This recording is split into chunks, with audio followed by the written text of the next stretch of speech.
శ్రీమహాగణాధిపతయే నమః. సదాశివసమారంభాం శంకరాచార్యమధ్యమాం అస్మదాచార్యపర్యంతాం వందే గురుపరంపరాం. నారాయణం నమస్కృత్య నరం చైవ నరోత్తమం దేవీం సరస్వతీం వ్యాసం తతో జయముదీరయేత్. ఉత్సన్నకులధర్మాణాం మనుష్యానాం జనార్దన నరకే నియతం వాసః భవతీత్యనుశుశ్రుమా. హే జనార్దన సంబోధన, జనులను పీడించువాడా.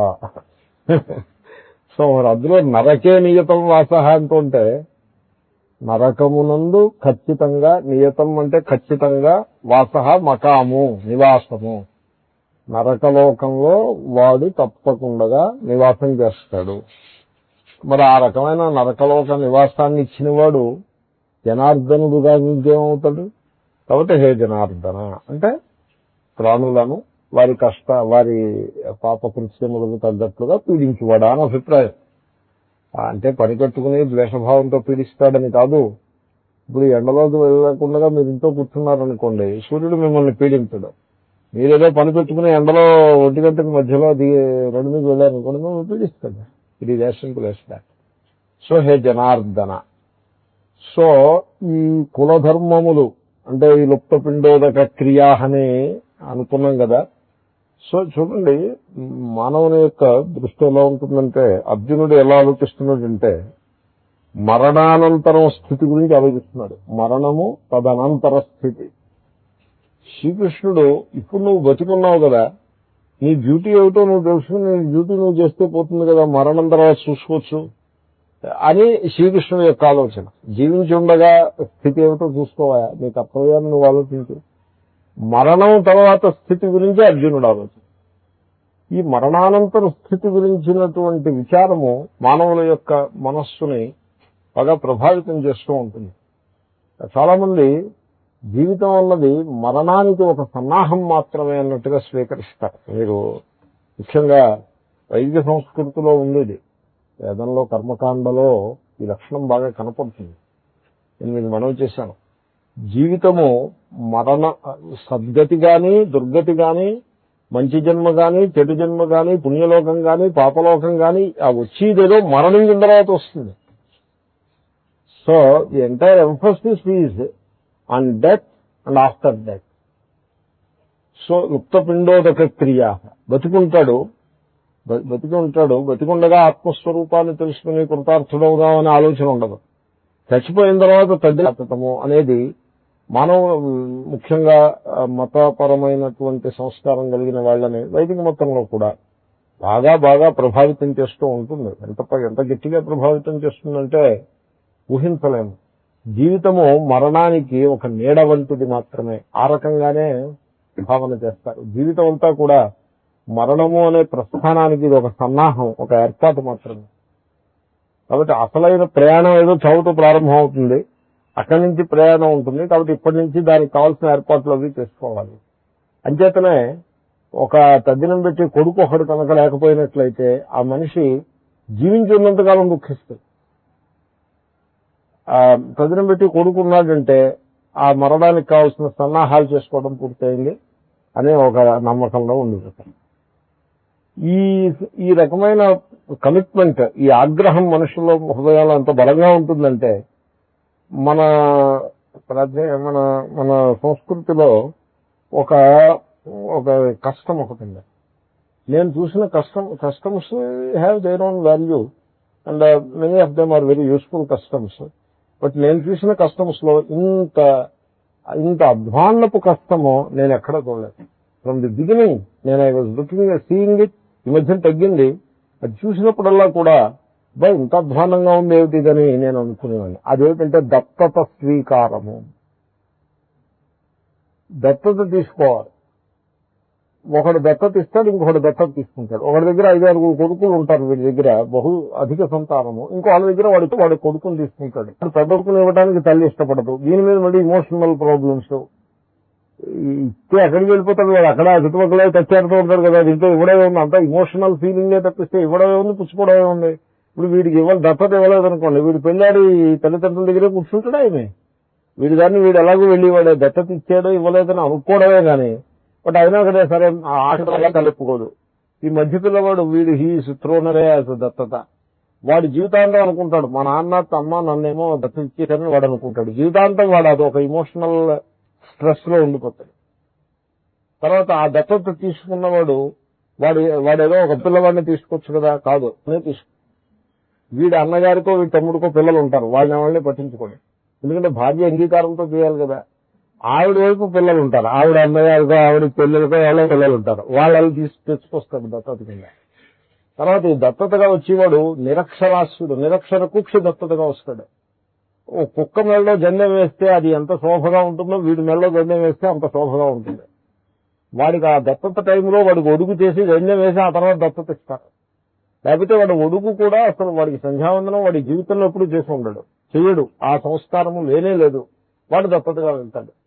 ఏమిటి వాడి దాంది, వాడు గదినం పెడతాడని నమ్మకం ఏమిటి? వీళ్ళ ఆస్తి అంతా వాడికి వస్తుంది. వాడు కేవలం ఆస్తి కోసం దత్తత ఇస్తారు వీళ్ళు, వాడు కేవలం ఆస్తి కోసం దత్తతకి వస్తాడు.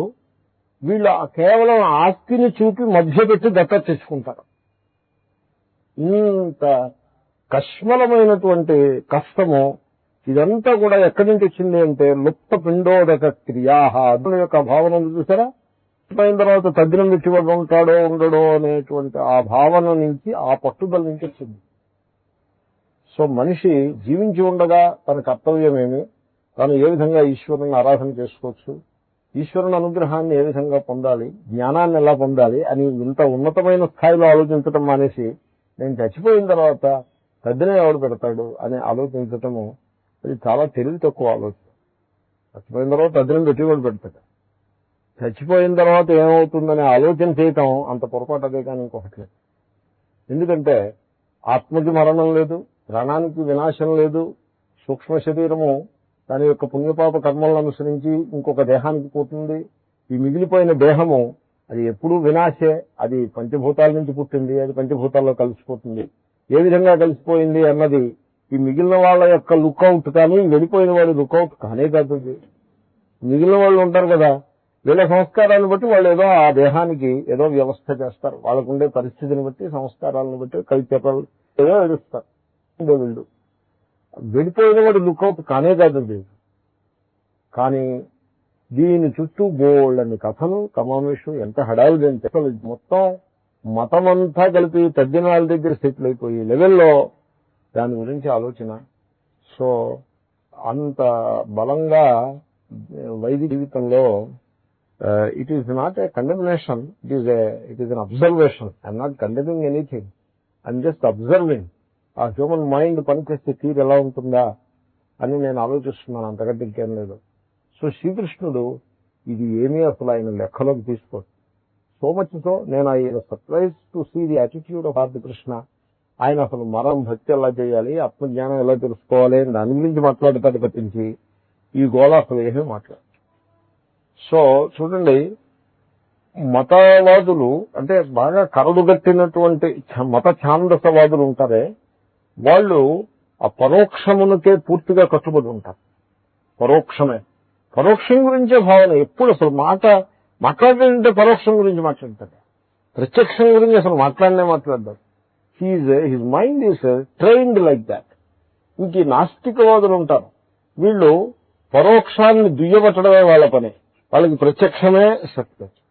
కానీ వేదాంతము ఏమని చెప్తుందంటే అసలు ఈ పరోక్షము ఈ ప్రత్యక్షము దేని మీద ఆధారపడి ఉన్నాయో తెలుసుకోమని చెప్తుంది. పరోక్షం ప్రత్యక్షం రెండూ కూడా మిథ్యే.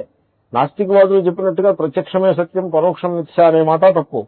ఈ మత ఛాందసవాదులు చెప్పినట్టుగా పరోక్షమే సత్యము, ప్రత్యక్షం మిథ్య, మరణానికి జీవితం సన్నాహము, మరణము యొక్క నీడ మాత్రమే జీవితము అని ఈ విధమైనటువంటి ఆ మరణానంతర స్థితికి ఎక్కువ ప్రాధాన్యం ఇచ్చేటువంటి లక్షణం ఉన్నదే అది మిథ్యే, అదే సత్యం, ఇది మిథ్యని వీళ్ళు అంటారు.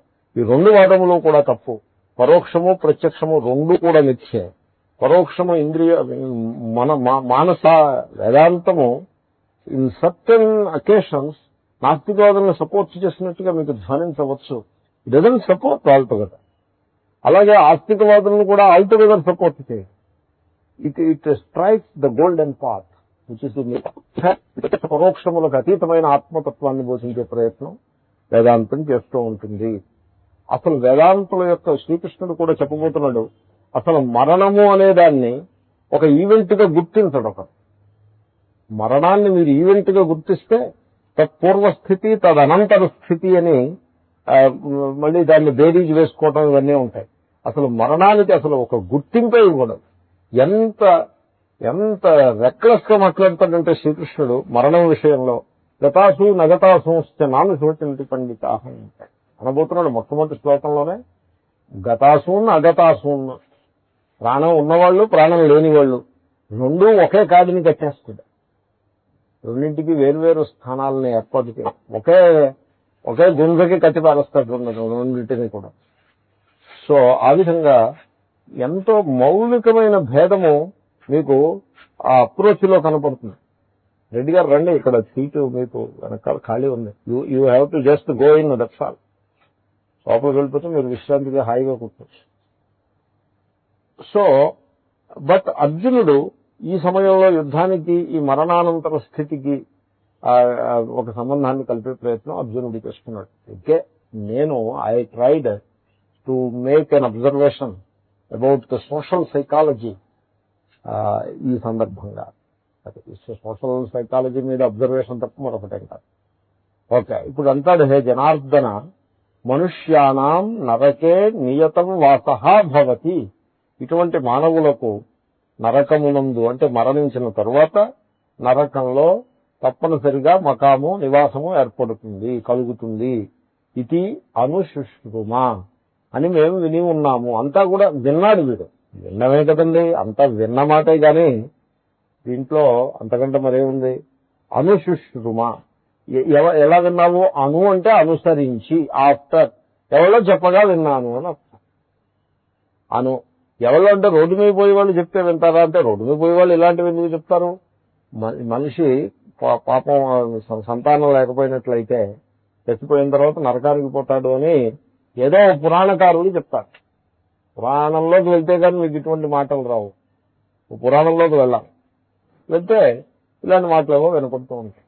కాబట్టి అనుశుశ్రుమా, పురాణాన్ని బోధించేటువంటి ఆచార్యులను అనుసరించి వాళ్ళు చెప్తూ ఉండగా సో మేము వినటం జరిగింది.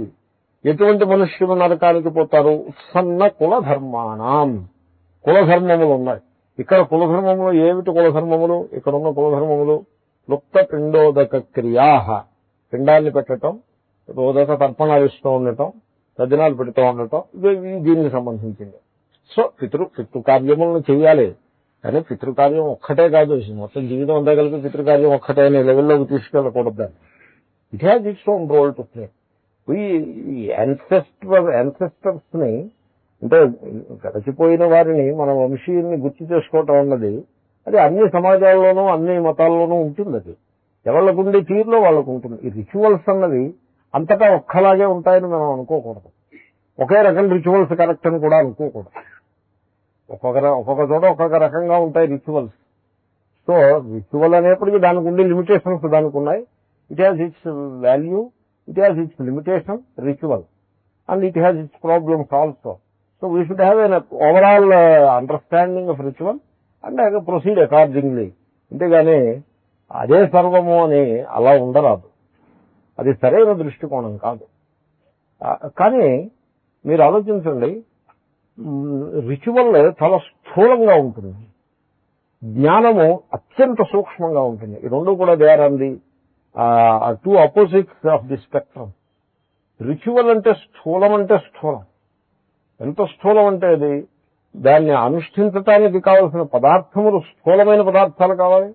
ఆఖరికి మీరు రిచువల్ అంటే A to G it is స్థూలము. ఆఖరికి దేవుడని మీరు అనేటువంటిది కూడా అది భావన లెవెల్లో ఉండదు, అంత సూక్ష్మ స్థాయిలో ఉండదు.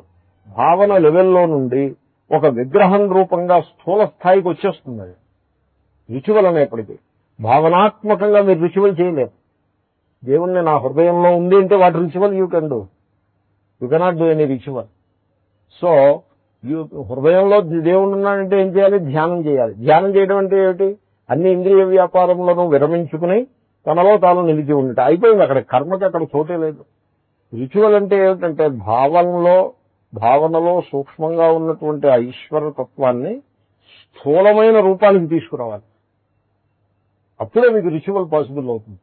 కాబట్టి దేవుడు స్థూలమే, ఆ దేవుడికి అర్పించే అర్పణ పదార్థములు అన్నీ స్థూలమే, చేష్టలు ఏవైతే చేస్తారో అవన్నీ కూడా స్థూలమైనటువంటి కర్మేంద్రియాలతో చేస్తారు.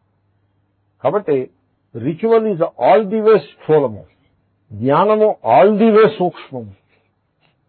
కాబట్టి ఇంత భేదం ఉన్నది. సో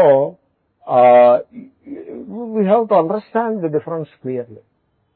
అండ్ రిచువల్ అనేది స్థూలం గనక అది దేశకాలాల చేతను బాగా ప్రభావితం చేయబడుతూ ఉంటుంది. అంచేతను మా ఊళ్ళో ఈ రకంగా పెడతారు ఇదే కరెక్ట్ అని అనుకోకూడదు. దేశాన్ని బట్టి మారిపోతూ ఉంటుంది. ఇప్పుడు తద్దినమే తీసుకోండి. ఇక్కడ ఉన్న సందర్భం తద్దినం కాబట్టి తద్దినం మాట అంటున్నాను నేను. తద్దినమే తీసుకోండి. మీరు కోనసీమలో ఒక రకంగా పెడతారు, హైదరాబాద్ లో మరో రకంగా పెడతారు, ఢిల్లీ వెళ్తే ఇంకో రకంగా ఉంటుంది. మన వాళ్ళు గయ వెళ్లి శ్రాద్ధం చేసి వస్తారు. ఈ వైదికులు గయ వెళ్ళినప్పుడు అక్కడ వాళ్ళు చెప్పే మంత్రాలు చూసి చెవిలో వేళ్ళు పెట్టుకుంటారు. ఈ ఎదుట వేళ మొహం ఇచ్చా ఒక్క మంత్రం వేళ సరిగ్గా చెప్పట్లేదు, ఇలా చేయిస్తున్నాడు ఏంటి, మా ఇంట్లో అయితే తద్దినం ఎంత పక్కనతల్లిగా పెట్టుకునే వాళ్ళం, ఈ గదిలో ఈ తద్దినం ఏం బాగోలేదు అని వీళ్ళందరూ పాపం చాలా బాధపడతారు. అలా బాధపడక్కర్లేదు. ఎందుకంటే దేశకాలాలను బట్టి రిచువల్స్ మారిపోతూ ఉంటాయి. కాలాన్ని బట్టి మారిపోతుంది. 100 years బ్యాక్ ఉన్న రిచువల్ ఎలాగో ఇప్పుడు ఉండదు.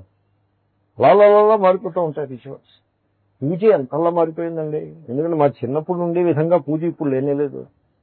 అంటే అదే గొప్పగా ఉంది, ఇప్పుడు తక్కువగా ఉందని నేను అంటలేదు. ఆ లక్షణాలు లేవు ఇప్పుడు పూజలో. ఇప్పుడు అంతా రకరకాల పద్ధతులు వచ్చేసే పూజలో. మా చిన్నప్పుడు మామూలుగా మనకి తెలిసి హారతి ఇవ్వాలంటే ఓ పిసరు హారతి కట్టుకోవడం తీసుకుని హారతి ఇచ్చేవారు, అందరూ దండం పెట్టుకునేవారు. ఇప్పుడు హారతి ఇవ్వడం అంటే ఏంటో తెలుస్తుందండి. లేదా సర్టన్ పూజ వస్తే వేరే హారతి టేక్స్ ½ an hour. అండ్ ఇంత కర్పూరం కావాల్సి ఉంటుంది హారతికి, ఒక కేజీ కర్పూరం కావాల్సి ఉంటుంది. అక్కడ బిల్డింగ్ కనుక కొంచెం పక్కా కాకుండా అది సేఫ్టీ ప్రాబ్లమ్స్ కూడా వస్తాయి హారతిలో. తర్వాత హారతి ఇచ్చేప్పుడు మామూలుగా దీపం అర్పేసి హారతి ఇస్తే ఆ భగవాను యొక్క రూపాన్ని దర్శించే వాళ్ళు తమ మనస్సులో ప్రతిష్ఠించుకోగలుగుతారు అనే ఒక పద్ధతి. దీపం ఉంటే అర్పేసి హారతి ఇవ్వటం, సో దట్ ఈ ఈశ్వరుడు ఒక్కడే కనపడతాడు బాగా బలంగా, మిగతా అన్ని బలంగా కనపడవు అని. సో కానీ ఇప్పుడు అలా కాదు. హారతి అంటే అది డ్యాన్స్లు చేస్తారు, గెంతులు వేస్తారు, పరుగులు తీస్తారు. ఒక ఆయన పరుగు తీస్తూ హారతి ఇవ్వడం నేను ఎరుగుదాను. భక్తులు అందరినీ తప్పుకుంటారు ఇలా అందరూ, ఎందుకంటే అందరూ వరుస పెట్టి నిలబడి ఉంటారు. బికాజ్ ఆయన పరిగెత్తుకుంటూ వస్తారు. పరిగెత్తుకుంటూ వచ్చినప్పుడు ఈ భక్తులు అడ్డొచ్చారనుకోండి, ఆ హారతి పళ్ళ వీరి మీద పారేస్తాడు ఆయన అంత వేగంగా ఉంటారు. ఆ టైంలో ఎవరో అడ్డు వెళ్ళకూడదు ఆయన. అందుకోసం ఎలా అయితే మినిస్టర్ గారు వస్తుంటే తప్పుకొని ఉంటారో ఆ విధంగా నేను చూశాను. తప్పుకొని భక్తులందరూ ఆర్గనైజర్స్ అందరూ దారి ఏర్పాటు చేశారు.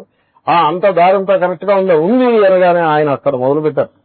ఓ పల్లెల్లో ఇంత పెద్ద హారతి కర్పూరం పెట్టుకుని పరుగు వచ్చి ఈ దేవుడి దగ్గరికి వచ్చి ఇలా గెంతులు వేసేస్తూ హారతి ఇచ్చి మళ్ళీ పరుగును వెళ్ళిపోయి ఇలా ఏదో చేసేస్తారు.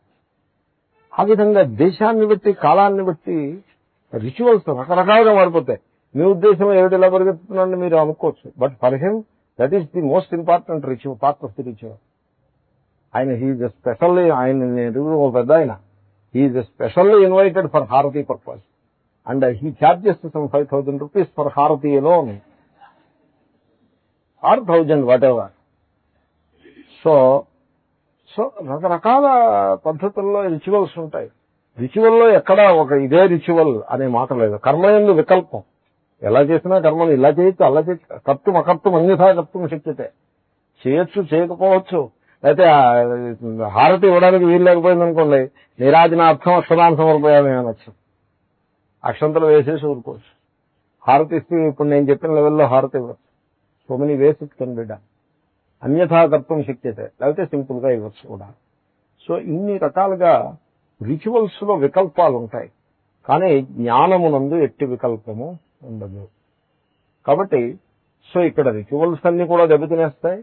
ఈ యుద్ధం కనుక ముందుకు వెళ్ళినట్లయితే, ఈ మనుషులు చచ్చిపోతే అప్పుడు చాలా దోషాలు. తర్వాత ఇక్కడ సంకరము అని ఒకటి.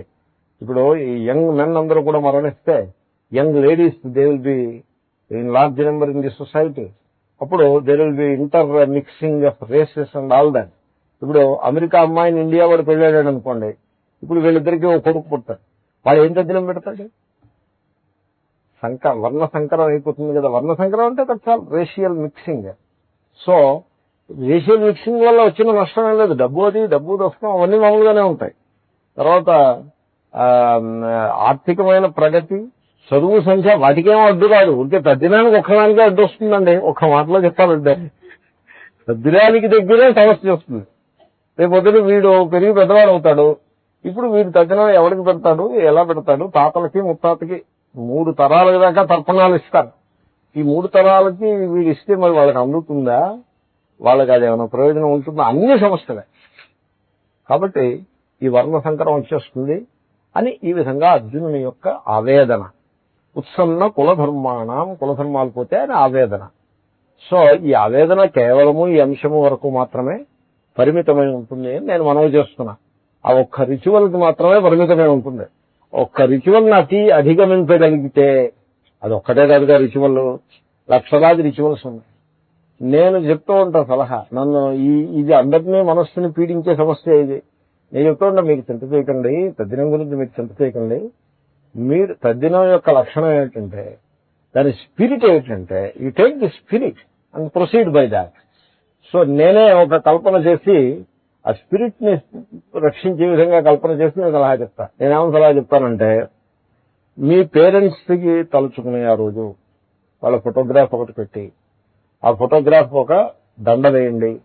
అది కూడా రిచువలే కదా. ఇప్పుడు మంత్రపూర్వకంగా మీరు పితరం పితామహం ప్రపితామహం అని అన్నారు. ఇప్పుడు పితరం ఏదో పేరు తెలుస్తుంది. పితరం సుబ్బయ్య శర్మనామానం పితరం, పితామహం పేరు తెలుస్తుంది. ప్రపితామహం పేరు తెలియదు ఏం చేయాలి? ఆయన అడుగుతారు పురోహితులు, ముత్తాత గారికి ఏమో తెలియదండి అంటే ఆయన ఏమో విచారించడం. తెలియకపోతే ఆయన సబ్స్టిట్యూట్ లేదు, ఆయన దగ్గర రెడీగా ఉంటుంది, అది పెట్టేస్తారు. ప్రపితామహం పేరు తెలియలేదు అనుకోండి, ఆ పేరు తెలియకపోతే ఆయన ఏదో రెడీమేడ్ పేరు సుబ్రహ్మణ్య శర్మనామానం ప్రపితామహం ఉపధాస్యే అనేస్తాడు ఆఖరం. Here the substitute name ready. ఇప్పుడు మీరు జాతకం చెప్పినందుకు వెళ్తారనుకోండి, మీ నక్షత్రం ఏడని అడుగుతాడు. అదే నాకు నక్షత్రం తెలియదంటే, తెలీదా పర్వాలేదు, నేను నీకు నక్షత్రం ఇస్తాను, అది గుర్తుపెట్టుకోమని ఆయనే ఒక నక్షత్రం ఇచ్చేస్తా. మీరు ఆ నక్షత్రం మర్చిపోతే ఇంకో ఆయన దగ్గరికి ఆయన ఇంకో నక్షత్రం ఇస్తారు, ఏం పర్వాలేదు. హీ విల్ గివ్ ఏ నక్షత్రం టు యూ. 20 ఏళ్ళలో ఏదో నక్షత్రం ఇస్తారు. చా చూ చే చో కృత్తిక అలా లిస్ట్ ఉంది. ఆ లిస్టు ప్రకారం ఒక నక్షత్రం ఇచ్చేస్తాడు. ఈ పేరుని బట్టి నక్షత్రం ఇస్తారు, నామ నక్షత్రం అని పేరు. సో వాటెవర్, కనుక ఈ దిస్ కైండ్ ఆఫ్ నేను చెప్పి సలహా ఏంటంటే, ఫోటోగ్రాఫ్ పెట్టుకోండి. పేరెంట్స్ ఫోటోగ్రాఫ్, పేరెంట్స్కే కదా శ్రాద్ధం ఉంటాయి, గ్రాండ్ పేరెంట్స్కి ఎలాగూ లేదు. సో ఆ ఫోటోగ్రాఫ్ పెట్టండి, పెట్టి ఒక మాల ఒకటి వేయండి, ఓ దీపం వెలిగించండి. మన సంస్కృతిలో దీపం జ్ఞానానికి చిహ్నం. అనేక విలువలు. దీపం సాటి ఇంకేం లేదు. మీరు దీపం వెలిగిస్తే ఒక పెద్ద రిచువల్ అయిపోయింది అక్కడికి. Already you have performed a wonderful ritual. So దీపారాధన అది చేయండి. చేసి మీ తల్లిదండ్రుల పేరు మీద కొంత అన్నదానం చేయండి. ఎందుకంటే పిండము ఉదకము కదా, లుప్త పిండోదక క్రియా. పిండము ఉదకము అంటే ఏమిటండి? అన్నము మంచినీళ్లు. బస్ కితనా ఆసాన్ బాత్ హై, వెరీ సింపుల్ థింగ్. సో మీ తల్లిదండ్రుల పేరు మీద చక్కగా అన్నదానం చేయండి. అన్నదానం ఎవరికి చేస్తారు? ఆకలికి అన్నం. ఎవళ్ళు ఆకలిగా ఉన్నారో వాళ్ళకి అన్నదానం. కాబట్టి మీకు అన్నదానం చేయడానికి మాకు వంట సాధన. ఇక్కడ అమెరికాలో అన్నదానం ఏం చేస్తారు? అమెరికాలో దే డోంట్ నో అన్నదానం అనేది ఒకటి ఉంటుందని తెలియదు. They don't know. వాళ్ళకి రెస్టారెంట్ నడపడం ఉంటుందని తెలుసు, కానీ అన్నదానం ఉంటుందని తెలియదు. వాళ్ళు ఎలా ఉంటారంటే, ఇప్పుడు గెస్ట్ వచ్చాడు అనుకోండి, ఆ గెస్ట్ వీడియో కలిపి హోటల్కి పోతారు. హోటల్లో ఎవరి బిల్లు వాళ్ళు ఇచ్చుకుంటారు. ఇంక గెస్ట్ ఏంటండి, ఇంక one kind of guest it is correct. ఎవరి బిల్లు వాళ్ళు ఇస్తారు. ఇంకా గెస్ట్ ఏంటి? శాన్ ఫ్రాన్సిస్కోలో మేమందరం లంచ్ చేస్తున్నాం. లంచ్ చేస్తుంటే బిల్లు ఇచ్చే సమయం వచ్చింది, లంచ్ అయిపోయింది, బిల్లు ఇచ్చే సమయం వచ్చింది.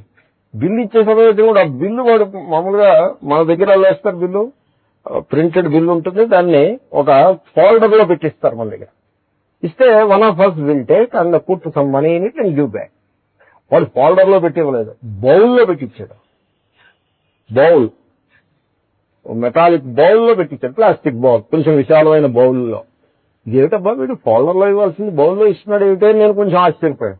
పోలే శాన్ ఫ్రాన్సిస్కో ఇలా ఉంటుంది కాకపోతే అనుకున్నాను. ఈ లోపల ఆ బిల్లు చూశారు, ఇది $108. అంటే వెంటనే ఎంతమంది 7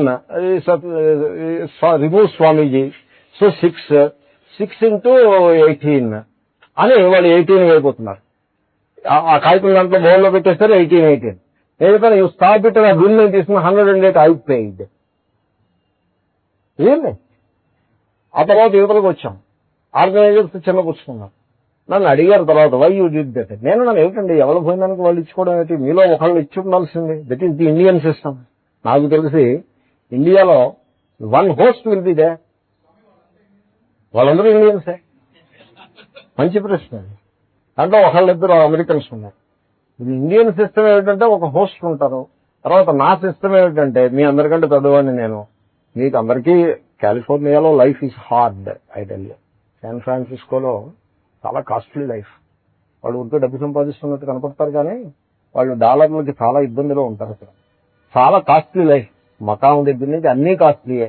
అమెరికాలో మిగతా చోట కంటే అట్లీస్ట్ 30-40% కాస్ట్లీ లైఫ్. అందుకోసం వాళ్ళు కొంచెం కన్జ్యూస్ గా ఉంటారు. This is what I notice. కాబట్టి పాపం వాళ్ళు ఏదో ఇబ్బందిలో ఉంటారు. నాకే ఇబ్బంది లేనివాడిని నేను, కాబట్టి I hope pay. So they were a bit stunned. I told them let us do this way. So the point is just give food and water. Food and water లుప్త పిండోదక క్రియ ఇచ్చేస్తే అదే శ్రాద్ధం. కాబట్టి పేదలకి అన్నదానం చేయటం, ఆకలికి అన్నదానం. ఈ మధ్యన మన వాళ్ళు ఇండియా వాళ్ళు అక్కడ మొదలుపెట్టారు. మన్హాటన్లో కరెంట్ పోయింది 2 రోజులు. కరెంట్ పోతే ఇంక రెస్టారెంట్స్ అన్ని బంద్. ఇక్కడైతే పెట్రోల్ రేట్ పెట్టి నడిపిస్తారు రెస్టారెంట్. చెక్కపిల్లతోటి అన్నం వండేసి పెట్రోల్ రేట్ సర్వ్ చేసేస్తారు. అక్కడ ఇంకా వాళ్ళకి అదేం ఎరగదు. కరెంట్ పోతే ఏం చేయాలో ఎరగదు. పళ్ళు తోముకోవాలనుకోండి, కరెంట్ పోతే పళ్ళు కూడా వారేస్తాడు. ఎందుకంటే పళ్ళు బ్రష్ కి కరెంట్ ఉంటుంది. ఆ కరెంట్ లేకపోతే ఇంకా పళ్ళు ఎలా తోముకోవాలో వాడికి తెలియదు. అంతే ఈజ్ లైక్ దట్. రియలీ ఎలా పళ్ళు తోముకుంటాం కరెంట్ లేకుండా? సో అప్పుడు మన వాళ్ళు ఏం చేశారంటే చక్కగా ఒక లంగర్ ఒకటి పెట్టారు. మన్హాటన్లో పెట్టారు. గమ్ముని ఎవరో మంచి ఐడియా ఇచ్చారు, అరే అన్నదానం. గమ్ముని they started serving food in place. Food తీసుకుని అమెరికన్స్ అక్కడ ఇంకా ఫుడ్ లేదు, ఇంటికి వెళ్దామంటే ట్రాన్స్పోర్ట్ లేదు, అక్కడ హోటల్స్ లో ఫుడ్ లేదు, ఏం చేస్తారు వర్గేటండు. So the message spread around and they came and stood in a queue. Then they were about to give money. No money, free food. Free? Yes. How? This is Indian culture. My god, what a thing it is. Bharatadesam భేదదేశం అని అంటారు. I differ with it. భారతదేశంలో భేదదేశం. ఇక్కడ జరిగేంత అన్నదానం ఇంకెక్కడా జరగదు. ఎక్కడికి వెళ్ళినా అన్నదానమే. What a wonderful thing it is. కాబట్టి so this is the Indian culture. కనుక అన్నదానము మించిన దానం ఇంకొకటి లేదు. ఆ తల్లిదండ్రుల పేరిట ఎక్కడో ఒక చోట అన్నదానం ఏర్పాటు చేయొచ్చు. ఇంట్లో చేసి ఓపిక లేకపోతే ఏదో ఆశ్రమంలో చేయొచ్చు. ఎక్కడో somewhere see that 100 people are fed or 50 people are fed or 16 people are fed. ఎక్కడో అక్కడ అన్నదానానికి ఏర్పాటు చేయండి. అయిపోయిందంటే శ్రాద్ధం యొక్క స్పిరిట్ అంతా వచ్చేసింది. ఇంకా యాక్చువల్ రిచువల్ పార్ట్ మీరు ఎంత చేయగలిగితే అంత చేస్తారు. ఆ రకంగా దాని స్పిరిట్ మనం తీసుకుంటే సరిపడుతుంది. అంటే I'm not saying this doesn't apply to all of you. ఎందుకంటే మీరందరూ ఇక్కడ ఉన్నారు కనుక మీరు ఇక్కడ యథాశాస్త్రంగానే యథావిధిగానే చేస్తారు. ఏ విధమైన వ్యవస్థ లేని వాళ్ళ కోసం నేను సజెస్ట్ చేశాను. సో ఇబ్బంది ఉన్న వాళ్ళు అలా చేయొచ్చు. దీనికోసమని పెద్ద బెంగ పెట్టేసుకుని అదే పెద్ద ప్రాణాంతకమైన విషయంగా తీసుకోవాల్సిన పని లేదు. సో అర్జునుడు ఈ పిండాల కోసం, ఈ యుగం కోసం తన కర్తవ్యాన్ని తాను మానేయనక్కర్లేదు. To that extent he need not stretch it. యుద్ధానికి వెళ్ళినప్పుడు యుద్ధంలో ప్రాణాలు పోతాయి. Both sides people die. యుద్ధం అంటేనే అది. యుద్ధం లేకుండా ఉండి సమాజం సృష్టిస్తే మంచిది. ఆ సమాజం వచ్చినప్పుడు ఆలోచిద్దాం. ప్రస్తుతానికి సమాజంలో అలాగేం లేదు కదా. సమాజంలో యుద్ధం నడుస్తూ ఉంటుంది. సో యుద్ధం ఉన్నప్పుడు యుద్ధానికి తగ్గట్టుగా people have to die. That is part of life. One has to accept it and proceed anyway. So ఉత్సన్న కులధర్మాణం మనుష్యానాం జనార్దన నరకే నియతం వాస భవతీత్యనుశుష్మా. This is an important complaint that Arjuna has. Sudden గా గుర్తుకొచ్చింది. తర్వాత అహో బత మహత్పాపం కర్తుం వ్యవసితా వయం యద్రాజ్య సుఖలోభేన హంతుం స్వజనముద్యతాః. నేను మీకు ఒక హ్యూమన్ సైకాలజీ గురించి చెప్తాను, మీరు ఆలోచించండి. ఏదైనా ఒకటి మైండ్ లో పడింది అనుకోండి, మనస్సులో పడింది అనుకోండి, అది ఫిక్స్ అయిపోతుంది మనస్సులో. అది డిస్లాడ్జ్ చేయడం అంటారు. To remove that idea from the mind it becomes very difficult. ఈ రకంగా మన అందరికీ కూడా అవుతుంది.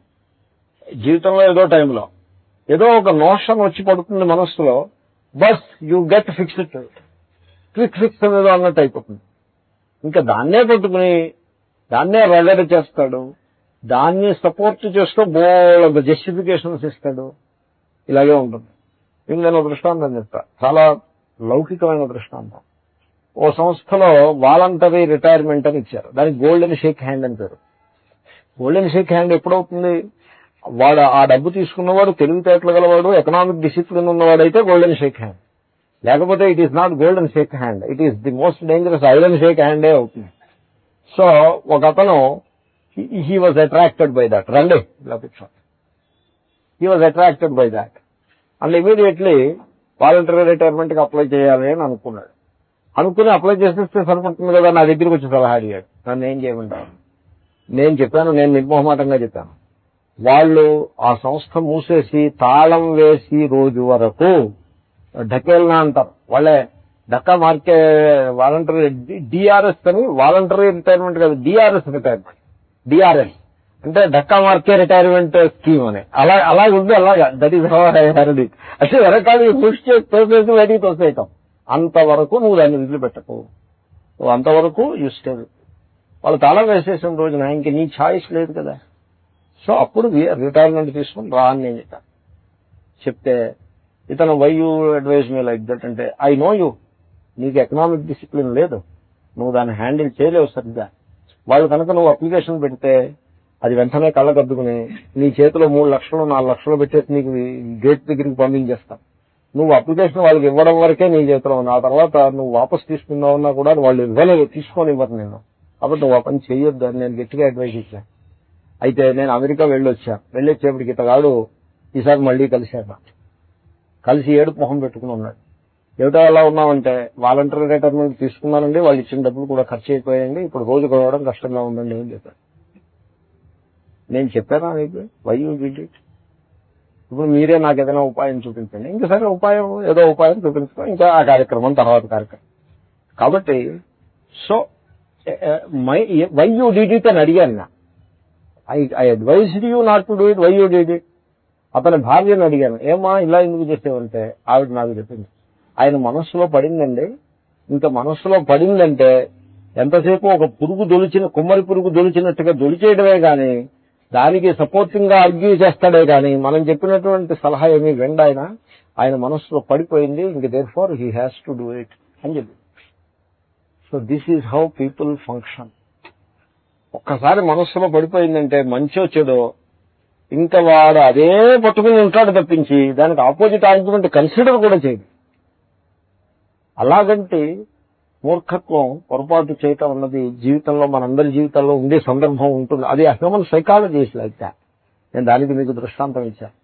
సో అర్జునుడి మనస్సులో ఇప్పుడు పాయింట్ పడింది. ఏమిటంటే వీళ్ళందరూ మనవాళ్లే, బావమరుదులో కావాల్సిన వాళ్ళు, వీళ్ళు చచ్చిపోతే ఎవరికి తద్దినాలు పెట్టి వాళ్ళు లేకుండా అయిపోతారు అని వాడి మనసులో అది పడింది. ఈ తద్దినాలను దృష్టి పడితే ఇప్పుడు యుద్ధం జరిగిందనుకోండి, యుద్ధం జరిగితే దుర్యోధనుడు చచ్చిపోయాడు అనుకోండి, యుద్ధంలో భీముడి చేతిలో, ధృతరాష్ట్ర మహారాజు ఈ తద్దినాలు పెడతాడు. ఒకవేళ దుర్యోధనుడు బతికుండే లక్ష్మణ కుమారుడు చచ్చిపోయాడు అనుకోండి, దుర్యోధనుడు తద్దినాలు పెడతాడు. అది అటువైపు. అలాగే ఇటువైపు ఎక్కడ బాణం, ఎటువైపు బాణం తగిలి ఎవరు చచ్చిపోయినా ఒకడికి దగ్గరం పెట్టినాడు, ఒకడికి లోటు వస్తుంది, సహజం కదా. సో ఈ ధోరణిలో పడిపోయి is fixed to that mind. అమ్మో ఎంత పెద్ద పాపం మనం చేయబోతున్నాము, అహోబత మహత్పాపం కర్తం వ్యవసితావయం. ఈ తద్దినాలు లేకుండా అయిపోతే ఆ కులధర్మంలో ప్రధానమైన ధర్మం పితృధర్మం గనక. సో నేను ఇందాక మీకు మనవి చేశాను, ధర్మంలో ప్రధానమైన అంశం మరణానంతర గతి. బతికున్నప్పుడు ఏమిటి అన్నది ఇంపార్టెంట్ కాదు, మరణించిన తర్వాత ఏమిటి అన్నదానికి జీవితం ఒక సన్నాహము, ఒక ప్రయత్నమే, ఒక సాధనమే. సో ఆ స్థితిలో మహాపాపం చేయటానికి మనం పూనుకున్నాము. వయం వ్యవసితా, పూనుకున్నాము. ఏమిటా మహాపాపం? స్వజనం హంతం. జనం హంతం కాదు, స్వజనం హంతం. ఈ స్వజనం అనేది it is a kind of refrain for Arjuna. మన వాళ్ళని లేకపోతే మా వాళ్ళని చంపడం. పై వాళ్ళని చంపితే పర్వాలేదు, ఎందుకంటే మన తద్దినాలన్నీ బాగా నడుస్తూ ఉంటాయి. మన వాళ్ళని చంపితేనే సమస్య. స్వజనం హంతముద్యతా. సో ఈ దృష్టికోణం చాలా తప్పు దృష్టికోణం. అంత చిన్న దృష్టితో ఆలోచించకూడదు, కొంచెం విశాలమైన దృష్టితో ఆలోచించాలి. కాబట్టి మన వాళ్ళని మనమే చంపడం కోసం పూనుకున్నాము. ఎందుకు ఈ చంపి మనం బావుకునేదేమున్నది అంటే రాజ్య సుఖ లోభేన. రాజ్యం వస్తుంది వీళ్ళందరినీ చంపితే, యుద్ధంలో నెగ్గితే ఆ రాజ్యం వల్ల సుఖం వస్తుంది. ఆ సుఖమునందలి లోభము చేత లాలస, సుఖమునందలి లాలస, దాని చేత అడవిలో ఉండటం కంటే రాజ్యాధికారంలో ఉంటే బాగుంటుంది అనే లాలసత చేత మేము ఈ అధర్మానికి పూనుకున్నాము అని అతను అంటున్నాడు. But that is not correct. ఇప్పుడు ఇది ధర్మయుద్ధం. ఈ ధర్మయుద్ధంలో నెగ్గినట్లయితే దుర్యోధనుడు చేసినటువంటి దోషాలకి అతనికి ఆ రాజ్యాధికారంలో ఉండే ఆ హక్కు అర్హత అతనికి లేదు. అతను అన్యాయంగా ఆక్రమించుకుని కూర్చున్నాడు. అతను ఆ స్థానం నుంచి తొలగించి అతనిని శిక్షించి తిరిగి ధర్మరాజ్యాన్ని స్థాపించాల్సిన పూచి ధర్మరాజు మీద ఉంది. అందుకోసం అతను యుద్ధానికి వచ్చాడు, కానీ కేవలం స్వార్థం కోసం, రాజ్య సుఖ లోభం కోసం రాలేదట. ధర్మరాజు అసలు అటువంటి వాడు ఎన్నడూ కానే కాదు. రాజ్య సుఖ లోభం కోసం యుద్ధానికి వచ్చినవాడు అతను కాదు. స్వజనము పరజనము కాదు పాయింట్ అక్కడ. ధర్మం కోసం యుద్ధం చేస్తున్నావా లేదా అంతే. సో సీతాదేవి రాముడి దగ్గర కూడా ఈ ప్రసంగం వస్తుంది రామాయణంలో. రాముడు అంటాడు, చూడు ఈ యుద్ధం నేను చేస్తున్నానంటే కేవలము సీతాదేవి నా భార్య, ఆమెని నేను తిరిగి పొంది సంసార జీవితాన్ని సుఖమయంగా గడుపుకోవాలి అనే కారణంగా మాత్రమే నేను యుద్ధం చేయట్లేదు. That is a small part of the whole scheme. ఈ యుద్ధం చేయడంలో ఇంకా అనేకములైన ప్రధాన అంశాలు ఉన్నాయి. వాటిలో ఒకటి number 1, she is not just my wife, she is a lady whose protection is my responsibility like any other lady. క్షత్రియ వీరుడికి ఒక అబలని రక్షించవలసిన పూచి అతని మీద ఉంది. ఆమె నేను రక్షిస్తాననే నమ్మకంతో అడవికి వచ్చింది.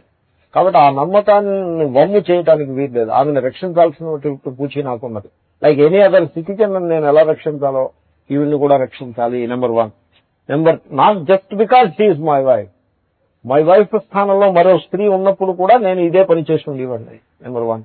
నెంబర్ 2,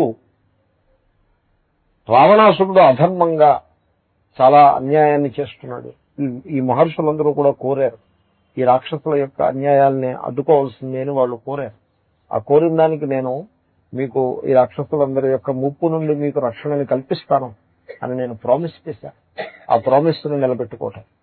తర్వాత రావణాసురుడు చాలా అధర్మాత్ముడు.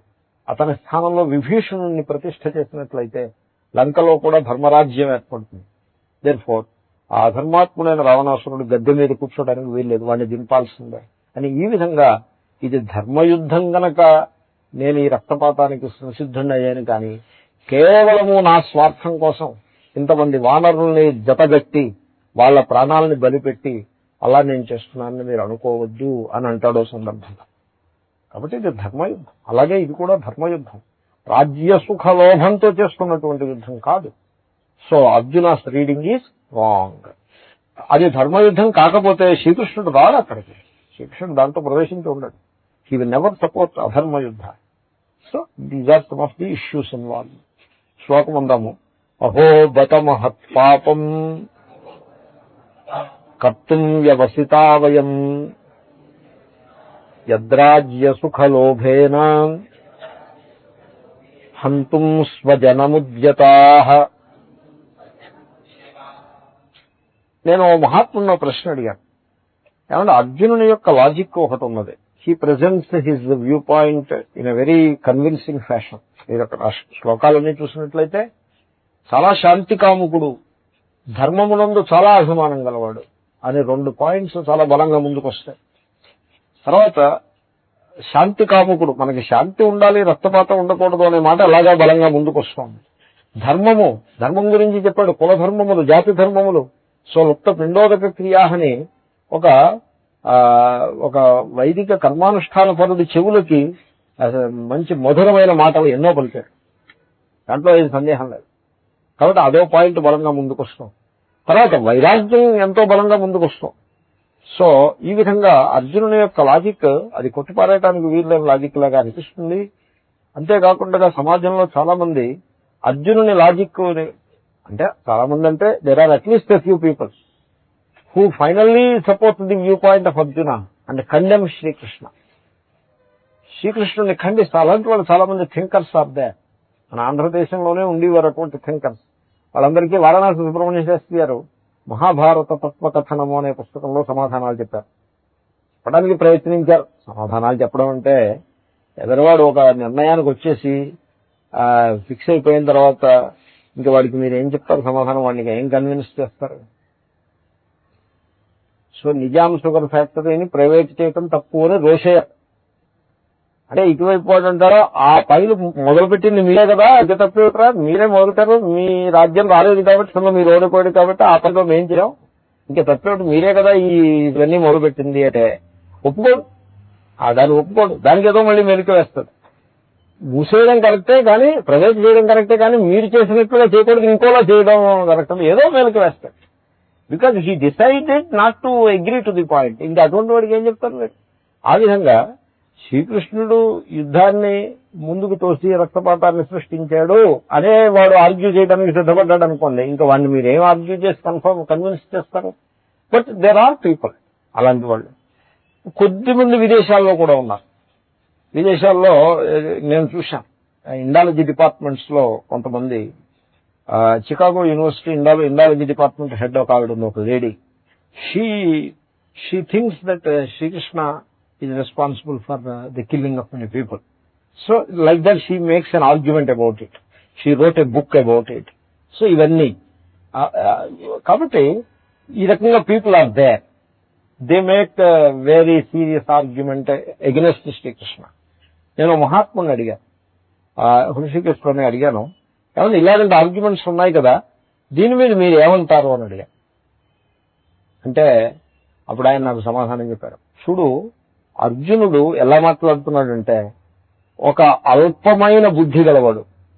కేవలము తాను, తన కుటుంబము, తన బంధువులు, తన సుఖము, తన జనము అనే అల్పమైనటువంటి బుద్ధి, చాలా పరిచ్ఛిన్నమైన బుద్ధి, దాని చేత ప్రభావితమైన రాగద్వేషములు, ఇవి నిండా పెట్టుకుని అర్జునుడు మాట్లాడాడు. మన సమాజంలో కూడా ఈనాడు జనులు ఎలా ఉన్నారంటే చాలా అల్పమైనటువంటి సంస్కారం కలిగి, తాము తమ కుటుంబం కులాసాగా ఉంటే చాలు, సమాజం ఏమైపోయినా పర్వాలేదు, ఓవరాల్ సమాజం యొక్క క్షేమంతో మనకు సంబంధం లేదు, మనకి రిజర్వేషన్ వస్తే చాలు, ఓవరాల్ సమాజం ఏమైనా పర్వాలేదు, we need reservation for them. Okay, agreed. Okay, let us have among ladies, backward class ladies కి, ఎస్సీ ఎస్టీ లేడీస్ కి సెపరేట్ గా రిజర్వేషన్ ఉండాలి. మళ్ళీ రిజర్వేషన్ లో రిజర్వేషన్, నాటకంలో నాటకం, అంతర్ రిజర్వేషన్. ఓకే, అసలు ఆ పాయింట్ మీద వీగిపోయింది ఆ బిల్లు, లేడీస్ రిజర్వేషన్ బిల్లు ఈ పాయింట్ మీద వీగిపోయింది. విత్ ఇన్ లేడీస్ మళ్ళీ రిజర్వేషన్ కావాలని, ఏదో కొన్ని 30% లేడీస్ కలిస్తే ఇంకా లేడీస్ లో అందరూ అన్ని రకాల లేడీస్ వస్తారు కదా. నో. తర్వాత ముస్లిం లేడీస్ మాట ఏమిటి అని ములాయం సింగ్ యాదవ్. సో మళ్ళీ దాంట్లో ఇంకొక అబ్జెక్షన్. ఇదంతా నేను అక్కడితో ఆఖరి అనుకుంటున్నాను. But then today I came to know, పేపర్లో చూశాను, హ్యాండిక్యాప్డ్ లేడీ మాట ఏమిటి, లేడీస్ రిజర్వేషన్ లో మళ్ళీ హ్యాండిక్యాప్డ్కి వేరే రిజర్వేషన్ కావాలి. సో ఈ విధంగా సమాజము చాలా అల్పంగా చాలా తక్కువ కాన్సెంట్రిక్ సర్కిల్స్ లో, ఎంత చిన్న సర్కిల్లోకి మనం ఉండగలిగితే అంత చిన్న సర్కిల్లో మనం పెట్టుకుని the entire rest of the society is concave, it is outside that. ఇలాగ పరిచ్ఛిన్నమైనటువంటి దృష్టితో ఆలోచించి వాళ్ళకి అర్జునుడు ఆర్గ్యుమెంట్స్ బాగా వినపడతాయి. విశాలమైనటువంటి సామాజిక దృష్టి, పరిచ్ఛిన్నమైన కౌటుంబికమైన రాగద్వేషములకు అతీతంగా సమాజ ధర్మము, విశాలమైన యూనివర్స్ యొక్క ఏకత్వాన్ని దర్శించేటువంటి వాడికి అర్జునుడు ఆర్గ్యుమెంట్ లో పస కనపడదు. కాబట్టి వాళ్ళ సంస్కారాలను బట్టి ఉంటుందో, నువ్వు దాని గురించి ఏం చెంత చేయకు. ఈ శ్రీకృష్ణుని యొక్క ఆర్గ్యుమెంట్ ని అర్థం చేసుకోవాలంటే వాడు ఆత్మజ్ఞాని లెవెల్లో ఉంటేనే వాడు అర్థం చేసుకోగలుగుతాడు. వీళ్ళందరూ కూడా కుటుంబానికి కట్టుబడిపోయినటువంటి వాళ్ళు, కుటుంబ సంస్కారాలు, కుటుంబానికి సంబంధించిన రాగద్వేషాలు ఎక్కువగా ఉన్నవాళ్ళు. కాబట్టి వీడు రక్తపాతాన్ని వ్యతిరేకిస్తున్నాడంటే నిజంగా ప్రపంచం మీద ఉండే ప్రేమ చేత వాడు రక్తపాతాన్ని వ్యతిరేకిస్తున్నాడు నువ్వేం అనుకోద్దు. అదేం కాదది. కేవలము వాడు వాళ్ళకి రక్తపాతం తగలకూడదని ఉంది. అలా అంటే బాగుండదని ప్రపంచాన్నంతనే కలుపుకుని అంటున్నాడు. కాబట్టి రాగద్వేష పూర్ణమైన దృష్టితో చూసిన వాడికి అర్జునుడు ఆర్గ్యుమెంట్ బాగున్నట్టు అనిపిస్తుంది. రాగద్వేషములకు అతీతంగా ఎదిగి అసలు మరణం అనేది ఒక మిథ్య కల్పితము అనే ఆ లెవెల్లో ఆలోచించగలిగిన వాడికి అర్జునుడు ఆర్గ్యుమెంట్ లో పస కనపడదు అని అన్నారు ఆయన.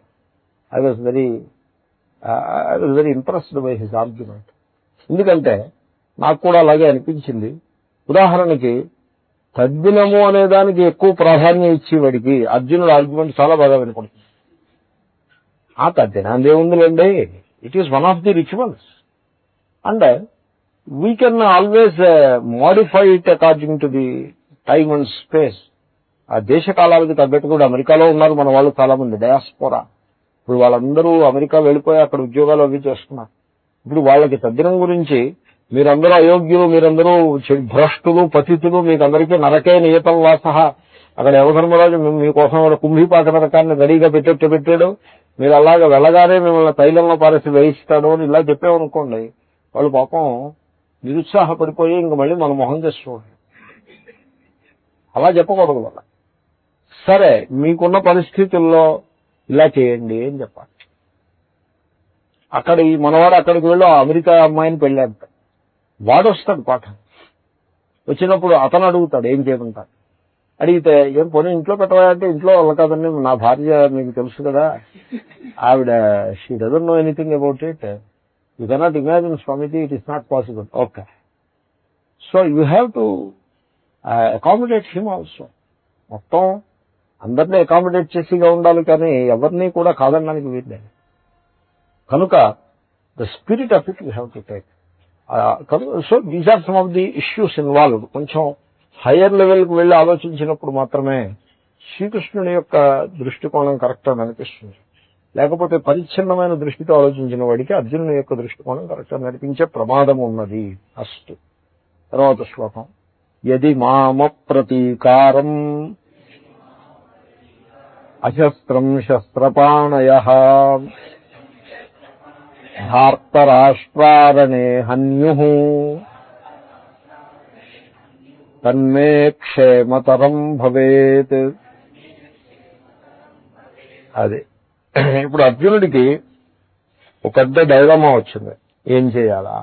ధర్మ సంకటం. యుద్ధం చేయడానికి మనసు ఒప్పట్లేదు for the reasons mentioned.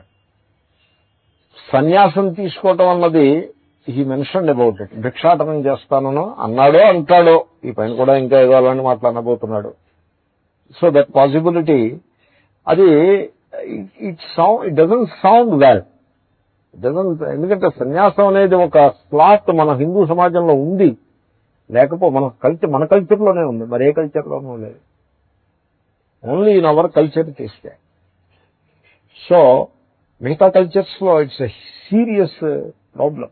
Elderly people కి ఇప్పుడు అమెరికన్ సొసైటీ, కెనేడియన్ సొసైటీ, ముఖ్యంగా ఈ వెస్టర్న్ ఈ రెండు సొసైటీస్ నేను బాగా చూశాను. వాటిల్లో ఈ old age is a serious problem for the society as well as for the individuals. ఎందుకంటే దే వెరీ ఇంట్రెస్టింగ్ గా ఉంటుంది. అలాంటి పరిస్థితి మనకి ఇండియాలో ఎక్కడా కనపడదు. ఉదాహరణకు నేను మీకు ఒకటి చెప్తా చూడండి. నేను ఒక ప్లేస్కి వెళ్ళాను. ఫోర్ట్ మయర్స్ అని ఫ్లారిడాలో ఉంది. ఒక విలేజ్, ఒక కమ్యూనిటీ. విలేజ్ అంటే చాలా advanced communities. There are nearly some 30,000-40,000 population ఉన్నటువంటి కమ్యూనిటీ. ఈ కమ్యూనిటీలో నేను 5 days ఉన్నా. ఈ 5 days లోనూ నాకంటే తక్కువ వయసు గలవాడు ఎవడో కనపడలేదు. తర్వాత అందరూ 75-80 అండ్ అబోవ్ వాళ్లే ఉన్నారు. ఏమిటండి వాట్ ఈస్ దిస్? ఇలాగ ఎక్కడా ఉండదు. మన భారతదేశంలో మీరు చూస్తే కమ్యూనిటీలో చిన్న పిల్లాడి దగ్గర నుంచి 80 ఏళ్ళు 90 ఏళ్ల ముదుసలి దాకా అన్ని ఏజెస్ రిప్రజెంటేషన్ ఉంటుంది. ఏదైనా మీరు వృద్ధాశ్రమం అనే దానికి వెళ్ళారనుకోండి, అక్కడ కూడా మీకు ముందు ఈ యంగ్ పీపులే దర్శనమిస్తారు. ఈ కుక్కు, ఈ క్లీనింగ్ చేసి లేడీ, వీళ్ళే దర్శనమిస్తారు. ముసలి వాళ్ళు ఉంటారు, of course they will be there, దాని పేరే వృద్ధాశ్రమం. అక్కడ మటుకు ఒక్క పిసరు అందరూ ఏదో హాస్పిటల్కి వెళ్తే అందరూ నర్సులే కనపడ్డట్టుగా ఈ వృద్ధాశ్రమంకి వెళ్తే అందరూ వృద్ధులే కనపడతారనే మాట మీకు అక్కడ ఒక్క పిసరు అవుట్ ఆఫ్ ది వేగా కనపడుతుంది. To A some extent out of the way. But అలాగ మినహాయించితే ఇంత లెవెల్లో, కమ్యూనిటీ లెవెల్లో మీకు ఇలా కనపడతాం. నేను ఇది పాయింట్అవుట్ చేస్తే మా కొలీగ్స్ చెప్పారు, మీరు ఇక్కడే కాదండి, there are such scenes you can have not only here, many such places. So there are certain colonies which are exclusively residences of very elderly people. అలాగే దేర్ ఆర్ కసినోస్. మీరు ఏదైనా ఒక కసినోకి వెళ్ళినట్లయితే తెలుస్తుంది, ఆ స్లాట్ మెషిన్స్ లో ముందు కూర్చుని వాళ్ళు జోదం ఆడుతూ ఉంటారు. సో అక్కడ 90% of the people are very elderly people, very very old. ఎంత ఓల్డ్ అంటే ఆమెకి అన్ని విధాల హెల్ప్ వాళ్ళు చేయాల్సి ఉంటుంది. అక్కడికి రావడానికి తీసుకొచ్చి ఆ కుర్చీలో కోలేస్తే అప్పుడు ఆ స్లాట్ మెషిన్ చూసుకుంటున్నారు. స్లాట్ మెషిన్ చూసుకుని ఆవిడ దగ్గర $100 కాగితం తీసుకుని ఆవిడికి 500-400 కాయిన్స్ క్వార్టర్స్ ఒక బుట్టలో పెట్టిస్తాడు వాడు, ఒక బౌల్లో పెట్టి. ఆ కాయిన్స్ ని she goes on feeding in to that slot machine. And ఈవిడ నెగ్గినప్పుడు అలా కాయిన్ వేయడం, ఇలా స్విచ్ నొక్కడం, లేవర్ నొక్కడం, మళ్ళీ కాయిన్ వేయడం, లేవర్ నొక్కడం. ఇవి నెగ్గినప్పుడు ఆటోమేటిక్ గా దగ్గర కింద బౌల్లో పడతాయి కాయిన్స్. ఆ పడిన కాయిన్స్ మళ్ళీ తీసుకుంటూ ఉండటం. This is all she can do. So ఆ విధంగా she will be like that, he will be like that. ఏమంటే what is this? These elderly people, why they should be like that? వాళ్ళ ముఖంలో మీరు చూస్తే జూంబీస్ లో ఉంటారు తప్పిస్తే ఎక్కడ హ్యాపీనెస్ ఉండదు, ఏమీ ఉండదు. They are very deprived. వాళ్ళకి ఫ్యామిలీ లైఫ్ ఉండదు, వాళ్ళని పలకరించి వాళ్ళు ఉండరు, ఎవరు హ్యాపీగా ఉండదు. ఏమిటండి వాట్ ఈస్ దిస్ అంటే, this is the culture of the West. ఎందుకంటే ఫ్యామిలీ లైఫ్ చాలా వీక్ గా ఉంటుంది కాబట్టి ఆన్ వన్ సైడ్ పిల్లలు చాలా సఫర్ అవుతారు. ఎందుకంటే ఆ ఫ్యామిలీ అట్మాస్ఫియర్ ఉండదు పిల్లలకి. ఒక హోటల్లో మకాన్ చేస్తున్న పిల్లల్లా ఉంటారు, హోటల్ సూట్ లో మకాన్ చేస్తున్న పిల్లల్లా ఉంటారు తప్పిస్తే తల్లిదండ్రులతో పాటు కలిసి బతుకుతున్నటువంటి పిల్లల్లా ఉండరు. తాత, అమ్మమ్మ, మా అమ్మ అసలు ఈ పదాలే వినపడవు, ఎక్కడో ఉంటారు వాళ్ళు. సో ఆ విధంగా పిల్లలు సైకలాజికల్ గా చాలా సఫర్ అయిపోతూ ఉంటారు, పెద్దలు చాలా సఫర్ అయిపోతూ ఉంటారు. డబ్బు సంపాదించే వాడికే హ్యాపీనెస్, మిగతా వాళ్ళందరూ కూడా they are thrown out of the main stream. Very unfortunate development. ఈ డెవలప్మెంట్ కారణం ఏంటంటే ఎల్డర్లీ ఏజ్ కి ఆ ఫ్యామిలీ స్ట్రక్చర్ లేకపోవటం నెంబర్ 1. నెంబర్ 2, సన్యాస అనే స్లాట్ లేదు అసలు ఆ సమాజంలో. ఇదే మన దగ్గర అయితే వానప్రస్థ, సన్యాస అనే స్లాట్స్ ఉన్నాయి. వాడు ఏం చేస్తాడంటే అక్కడ తెలివైన వాడైతే భగవద్గీత క్లాస్కి వచ్చి కూర్చుంటాడు, అంత తెలివితేటలు లేకపోతే వెళ్ళి హరే రామ్ భజన చేస్తూ కూర్చుంటాడు, ఏదో చేస్తాడు. మొత్తం family itself integrates within that. And over and above that society has a slot for elderly people. Elderly people are nicely integrated. Local temple ఉంటుంది, ఆ టెంపుల్లో ఎవడో ఒక ఆయన పురాణం చెప్పి ఆయన ఎవడో నాలాంటి పుట్టుగాడు ఉంటాడు, ఏదో చెప్తూ ఉంటాడు, రాముడు అంటాడు, కృష్ణుడు అంటాడు, ఏదో కథ చెప్తూ ఉంటాడు, ఈయన వెళ్ళి వింటూ ఉంటాడు. So he is more or less happy. This is totally missing in the western societies. ఎంత పెద్ద లాస్ చూడండి, మీరు ఆలోచిస్తే ఆశ్చర్యం. So anyway, coming to the point, there is a slot called sannyasa. Drop everything and withdraw from the social life. Go to some remote place and then ఆ భిక్ష చేసుకుంటూ, ఏదో అన్నక్షేత్రం ఉంటుంది, భిక్ష చేసుకుంటూ తపస్సు చేసుకుంటూ శేష జీవితాన్ని తపస్సు చేసుకుంటూ గడపచ్చు, ఈశ్వరారాధనలో గడపచ్చు. అసలు ఈ మాట మీకు వెస్టర్న్ కల్చర్ లో కనపడదు. వెస్టర్న్ కల్చర్ లో ఈశ్వరుడు అంటే Sunday morning ½ bus over. Sunday sermon అంటారు. సండే మార్నింగ్ ½ వాడు ఈ సండే ½ స్కిప్ అయ్యేటంటే మళ్ళీ సండే ½ దాకా వీడు వెయిట్ చేయాల్సి ఉంటుంది. లేకపోతే ఆ బిషప్ గారు ఆయన పదుల్లో ఆయన ఉంటాడు. ఆయనకి మాత్రం ఇదే పనా ఏమి? కాబట్టి మిగిలిన జీవితం అంతా తపస్సు చేసుకుంటూ గడుపుట అనే మాట కేవలం మన సంస్కృతిలోనే ఉంది. This is the glory of Hindu culture. And because of that Arjuna could consider, could contemplate a possibility of dropping everything and going as సన్యాసి. ఈ పాసిబిలిటీ అతని మనస్సులో ఉంది. ఇది పదే పదే పదే అదే విషయాన్ని ప్రస్తావిస్తూ ఉంటాడు. ఇవి ఎన్నెన్నో ప్రశ్నలు వేస్తాడు. ఈ ప్రశ్నలన్నిటి వెనుక ఉన్న పాయింట్ ఏంటంటే, నేను సన్యాసం తీసుకుంటే పోతుంది కదా. సో సన్యాసం అనేది మరొక పాసిబిలిటీ ఈ యుద్ధాన్ని అవాయిడ్ చేయటానికి. కానీ సమ్హౌ ఇట్ డజంట్ జెల్. ఎందుకంటే దానికి ఉండే అర్హతలు, దానికి కావాల్సిన అర్హతలు తనకు ఉన్నాయా అని డౌటే. ఇంకొక ఆల్టర్నేటివ్ మిగిలింది. అదేమిటో తెలుసిన? ఆత్మహత్య. ఈ ఆల్టర్నేటివ్ కూడా అతనికి నచ్చదు. ఎందుకంటే క్షత్రియ వీరుడు, ధర్మం బాగా తెలుసున్నవాడు. కాబట్టి ఆత్మహత్య అనే ఆల్టర్నేటివ్ కూడా మనస్సుకి నచ్చదు. So now he comes out with one more alternative. ఏమిటంటే ఆల్టర్నేటివ్, నేను ఈ యుద్ధ రంగంలోనే ఉంటాను, ఇంకో గంటలో యుద్ధం ప్రారంభం అవుతుంది. నేనేం చేస్తానంటే ధనస్సు కింద పారేస్తాను, బాణాలు పట్టుకోను. వాళ్ళు నా మీద బాణం వేస్తే నేను తిరిగి బాణం వేయను. అప్రతీకారం అశస్త్రం. వాళ్ళు బాణం వేస్తే తిరిగి బాణం వేయను, ప్రతీకారం చేయను, అశస్త్రం. నేను ధనుస్సు పట్టుకోను. నా ఎదురుకుండా ఉండే శత్రువులందరూ కూడా శస్త్రపాణయ, చేతుల యందు ఆయుధములను పట్టుకుని ఉంటారు. ధృతరాష్ట్ర పుత్రులు, వాళ్ళ సేనలు. అప్పుడు ఏమవుతుంది? What will happen? రణే హన్యు. నేను వాళ్ళకి శత్రువుని అని వాళ్ళ యొక్క భావన దృఢంగా ఉన్న భావనే, కొత్తగా రానక్కర్లేదు. కాబట్టి వాళ్ళు ఏం చేస్తారంటే నా మీద ఆయుధాన్ని ప్రయోగించి నన్ను కొడతారు, తద్వారా నా ప్రాణం పోతుంది. అది ఆత్మహత్య అవదు. తన్మే క్షేమతరం భవేత్. ఇది నాకు చాలా యోగ్యమైన మార్గంగా తోస్తోంది. క్షేమతరం. సన్యాసం క్షేమం, అంతకంటే బెటర్ ఇది. ఎందుకంటే సన్యాసంలో problems they seem to be problems. He too could see probably సన్యాసం అన్నది ఇలాగంటే ఎస్కేప్ కాదేమో. అది that may be something all together different. Probably నేను I'm not suitable for that probably. So ఇంకా దట్ లీవ్స్ ఆత్మహత్య, విచ్ ఇస్ బ్యాడ్, క్వశ్చన్ లేదు. అంతకంటే ఇది నయం అని అంటాడు. సో ఈ విధంగా ఒక యుద్ధ రంగంలో యుద్ధానికి సిద్ధంగా ఉన్నటువంటి క్షత్రియ వీరుడు ఆలోచించవలసిన తీరు ఇది కాదు. ఇంత డిప్రెషను, సో ఇంత లో లెవెల్ థింకింగ్ ఉన్నది, అది తగని లక్షణం. అంచేతనే శ్రీకృష్ణుడు కూడా దానికి తగ్గట్టుగానే మాట్లాడతారు. సంజయ ఉవాచ ఏవముక్త్వార్జున సంఖ్యే రథోపస్థ ఉపావిశత్ విసృజ్య సశరం చాపం శోక సంవిఘ్న మానసః. ఇది ధర్మ సంకటం, నిజమైన ధర్మ సంకటం.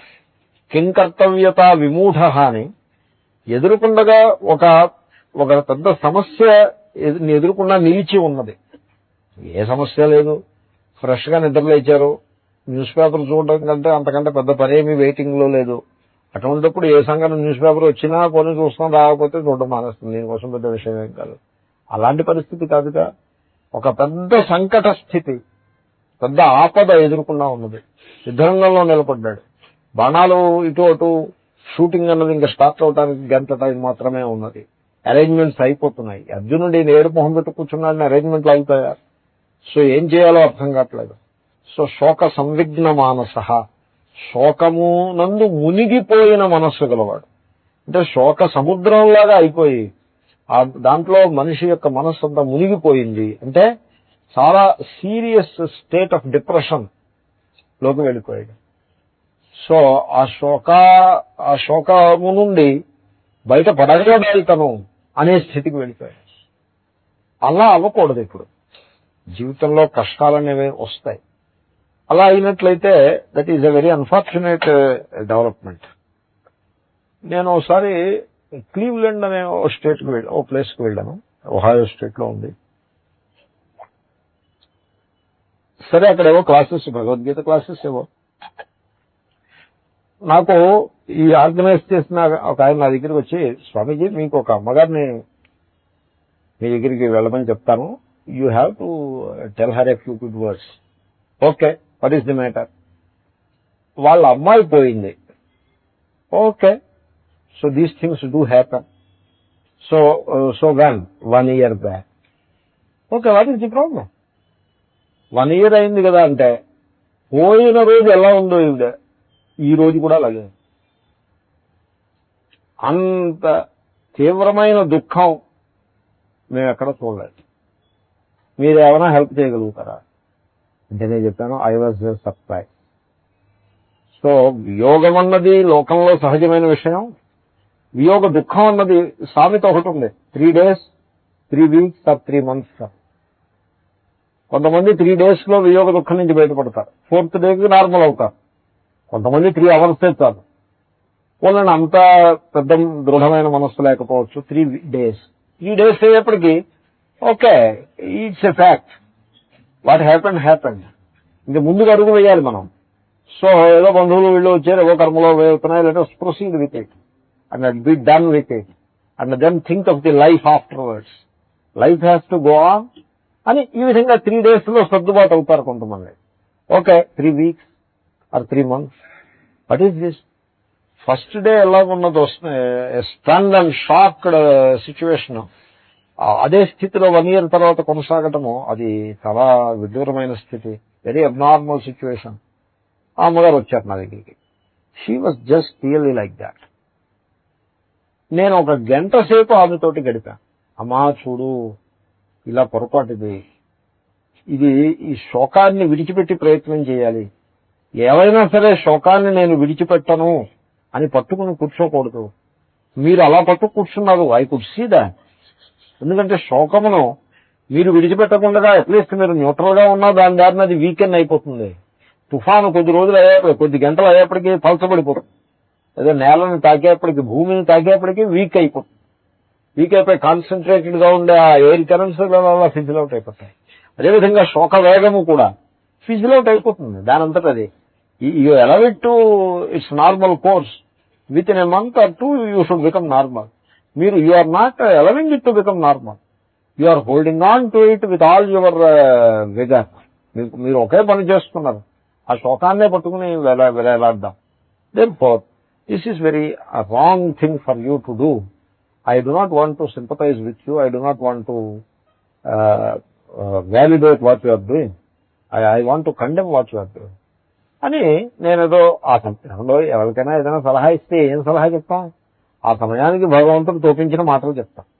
అంతేగాని మాయలు మంత్రాలు ఏమైనా వేస్తామా? ఏమన్నా మేము వేస్తామని ఎవరో ఉంటారు. I not sure about it. So తర్వాత I don't want to mislead also. Anyway I tried my level best. ఆ తర్వాత నేను చెప్పాను, ఫార్చునేట్లీ ఆ టైంలో నేను ఏదో భాగవతం పాఠం చెప్తున్నాను, మీరు నా భాగవతం క్లాస్లో కూర్చోండి వచ్చి మీ మనస్సు కొంత విశ్రాంతి లభించవచ్చు అని సలహా ఇచ్చారు. సో ఆమె she took the advice reasonably well. And when I was there for 5 days, 6 days I was there. In those 5-6 days she was coming and going. That is a good sign. అసలే రాకపోతే ఇంక మనం ఏం చేస్తాం? So ఆ తర్వాత ఏమైందో నాకు తెలియదు. I did not follow it up. How can I follow it up? So this way మనుష్యులు ఏం చేస్తారంటే శోకంలో మునిగిపోతారు. సహజమే, తప్పేం కాదు. ఆ సందర్భాన్ని బట్టి శోకంలో మునిగిపోవడం తప్పేం కాదు. కానీ మళ్ళీ బయటకు వచ్చేసేయాలి. దాంట్లోనే మునిగిపోయి అక్కడే ఉండిపోయి మన యుక్తి శక్తి అంతా కూడా దానికే వినియోగిస్తూ దాన్నే పట్టుకుని ఉండటం అది సరికాదు. శోకాన్ని విడిచిపెట్టేయాలి. శ్రీకృష్ణుడు మాట అంటాడు, చాలా విడ్డూరమైన మాట. మీకు లోకంలో ఇలాంటి మాటలు వినపడవు, గీతలోనే వినపడతాయి. సో నవిముంచతి దుర్మేధాహ అంటాడు. శోకం నవిముంచతి దుర్మేధాహ అంటాడు. అంటే ఈ బుద్ధిహీనుడు శోకాన్ని విడిచిపెట్టట్లేదు అని అంటాడు. అంటే అర్థం ఏంటి అంటే ఇంకా ఓ స్టేజ్ వచ్చేప్పటికి శోకాన్ని విడిచిపెట్టేయాలి. దాన్నే పట్టుకుని వేలాడకూడదు. దాన్నే పట్టుకుని వేలాడారనుకోండి, ఎవరు ఏం చెప్పగలరు మీకు? శ్రీకృష్ణుని అడిగితే ఏ బుద్ధి లేదే ఇంకా దాన్నే పట్టుకుని వేలాడతావు అని అంటాడు. అంతేగాని సపోర్ట్ ఏం చేయడు. అయ్యో పాపం ఉండవు. అయ్యో పాపం ఉండడానికి ఏదో కొద్ది రోజులు అయ్యో పాపం, ఇంకా తర్వాత అయ్యో పాపం అంటే అయిపోయింది అయిపోయింది. You have to move forward అని ఈ విధంగా. సో గీత యొక్క దృష్టికోణం కొంచెం విలక్షణంగానే ఉంటుంది. విషాదం మదమేవచ నవిముంచతి దుర్మేధాహ విషాదం మదమేవచ. ఒకవైపుని కన్ను మిన్ను కానని గర్వం, అది విడిచిపెట్టడు. మూర్ఖుడు కనుక విడిచిపెట్టాడు. తనే ఏదో పెద్ద ఉద్ధరించేస్తున్నాననే గర్వంలో ఉన్నాడు. ఇంకొకడు మరోవైపు దీనికి ఆపోజిట్, మరోవైపున విషాదం, శోకంలో మునిగిపోయి ఉన్నాడు, దాన్ని విడిచిపెట్టడం. సో ఈ విధంగా ఎప్పుడైతే శోకము మన హృదయాన్ని ఆవరించేస్తుందో, కప్పేస్తుందో, అప్పుడు మనకు ఆలోచించే శక్తి పోతుంది, పనిచేసే శక్తి పోతుంది. ఒక మనిషిగా మనకున్నటువంటి ఆ క్రియాశక్తి, ఆ విజ్ఞాన శక్తి రెండూ కూడా డల్ అయిపోయి వాడు ఎందుకు పనికి రాకుండా అయోగ్యుడిగా తయారవుతాడు. ఏ పని వాడి వల్ల అవ్వదు, ఏ థింకింగ్ వాడు చేయలేడు. అలాంటి పొరపాటు ఎప్పుడు చేయకూడదు. దీనికి డిప్రెషన్ అని అంటారా? సైకలాజికల్ గా డిప్రెషన్ అని అంటారా? డిప్రెషన్ అంటే శోకమేనా? Very unfortunate. అలా డిప్రెషన్ లోకి వెళ్ళిపోకూడదు. డిప్రెషన్ లోకి వెళ్ళిపోతే ఏమవుతుందండి, వాళ్ళు ట్యాబ్లెట్లు ఇస్తారు. ట్యాబ్లెట్లు డిప్రెషన్ అని అవి సాల్వ్ చేస్తాయా? ఊరికే నర్వస్ సిస్టమ్ అని సైలెంట్ గా చేస్తుంది, ఏదో అవుతుంది. ఒకప్పుడు ఇంకా ట్యాబ్లెట్ తప్పని పరిస్థితి. డిప్రెషన్ లోకి వెళ్ళిపోతే తిండి తినడు, నీళ్లు తాగడు, మనిషి నీరసపడిపోతాడు. అలాగా అవ్వకూడదు.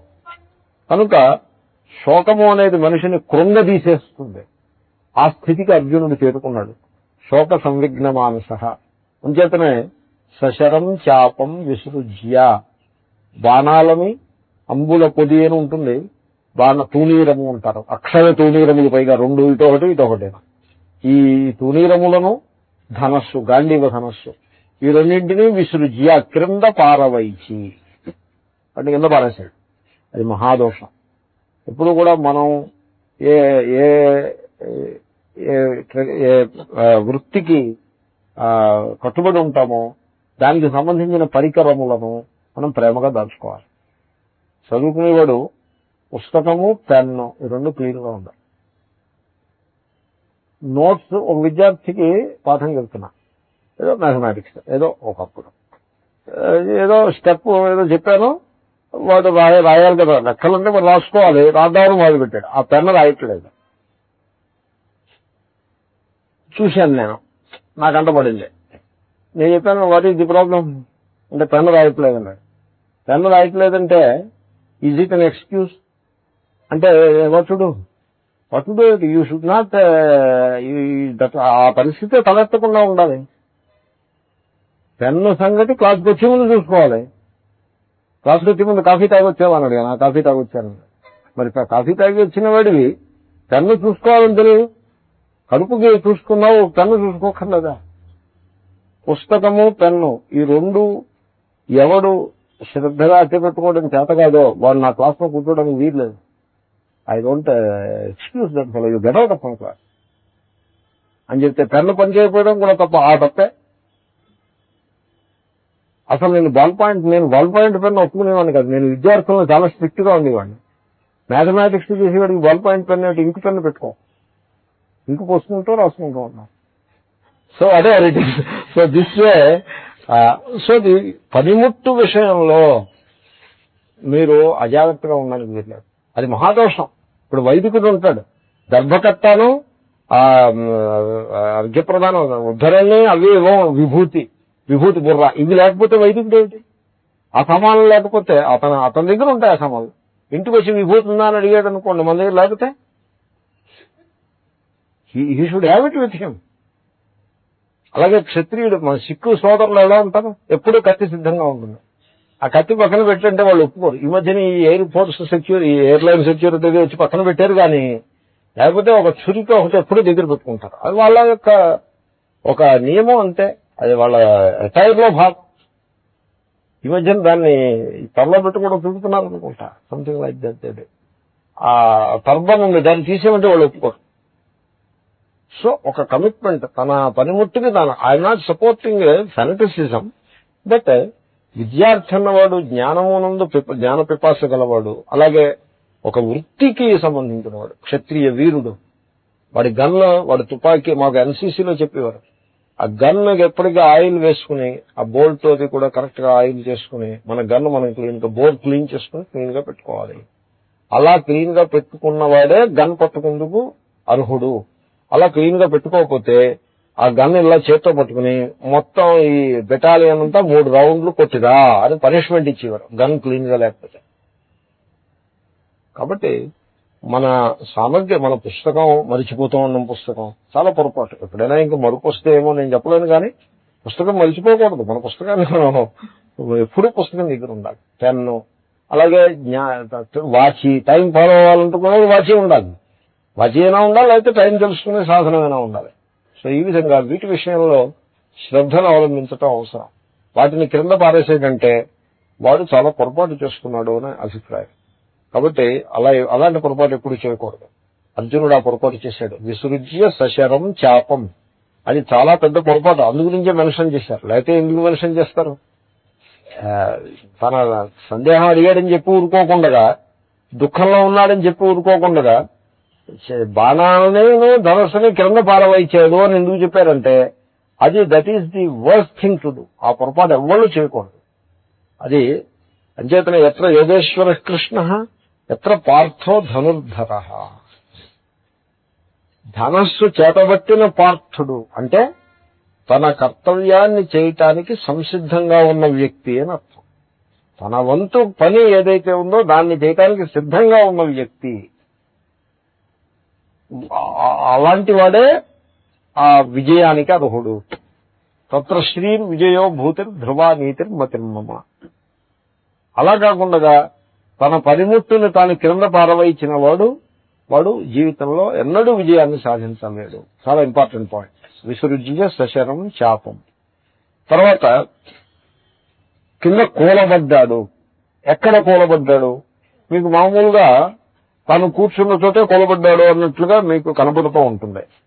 ఇక్కడ ఒక దృష్టికోణం 2 రకాలుగానే చెప్పొచ్చు. ఇప్పుడు రథం యొక్క స్ట్రక్చర్ ఎలా ఉంటుందంటే, 2 కాడి అంటారు. 2 వుడెన్ పోల్స్ లాగా ఉంటాయి. ఈ కాడీలు 2 ఉంటాయి. ఈ కాడికి 2 గుర్రాలు, ఈ కాడికి 2 గుర్రాలు, మొత్తం 4 గుర్రాలు కట్టబడి ఉంటాయి. తర్వాత ఈ 2 కాడులు బహుశా ముందు కలిసి ఉంటాయి అనుకుంటా. వాటెవర్, ఈ కాడులు 2 కలిసి చోట ఒక చిన్న స్పేస్ ఉంటుంది. ఆ స్పేస్ కి కొంచెం ఎత్తులో శ్రీకృష్ణుడు, అదే రథసారథి కూర్చునేటువంటి సీట్ ఉంటుంది. ఆ సీటుకి వెనకాల మాస్టర్ ఆఫ్ ది చారియట్ కూర్చునేందుకు వ్యవస్థ ఉంటుంది, నిలబడేందుకు వ్యవస్థ ఉంటుంది. ఆ సీట్ ఇంకొంచెం ఎత్తులో ఉంటుంది. కూర్చునే సీట్ ఎత్తులో ఉంటుంది. ఆయన నిలబడదలుచుకుంటే దెర్ ఈజ్ ఎ డౌన్, ఒక చిన్న లోతు కింద ఉంటుంది, అక్కడ నిలబడచ్చు. లేకపోతే కూర్చోదలుచుకుంటే కూర్చోడానికి ఎత్తుగా సీట్ ఉంటుంది.